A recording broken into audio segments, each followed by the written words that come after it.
Jesus is not always the politically correct, meek and mild person you think he is. Oi, welcome to day 15 of my lockdown. I'm so excited, I just can't hide it, to be in the second week of lockdown. It's amazing.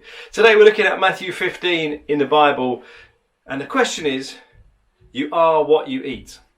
Is that right? Well, that was a question that was posed to Jesus 2,000 years ago, because the religious said it's all about doing stuff on the outside. That's what religion is. It's doing stuff for show. It's controlling people. It's giving them lists and rules and things.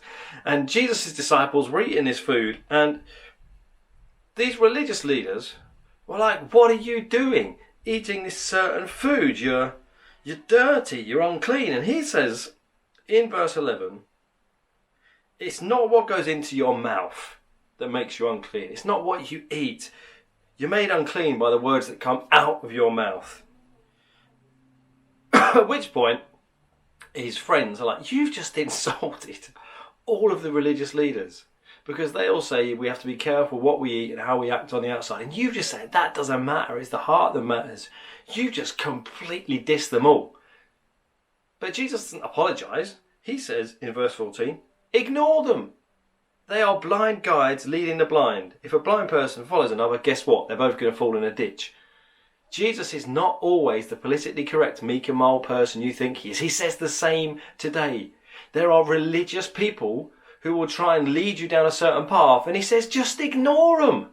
They are just as blind as those religious leaders were 2,000 years ago. If people tell you have to behave a certain way to receive God's love, if people tell you that being a Christian is about doing this, not doing that, they're completely missing the point, because Jesus says it's your heart that matters. And actually, when you realise it's your heart that matters, that doesn't get you off scot-free. That doesn't make you think, oh, I'm alright, I'm a good person. In some ways, it makes it worse.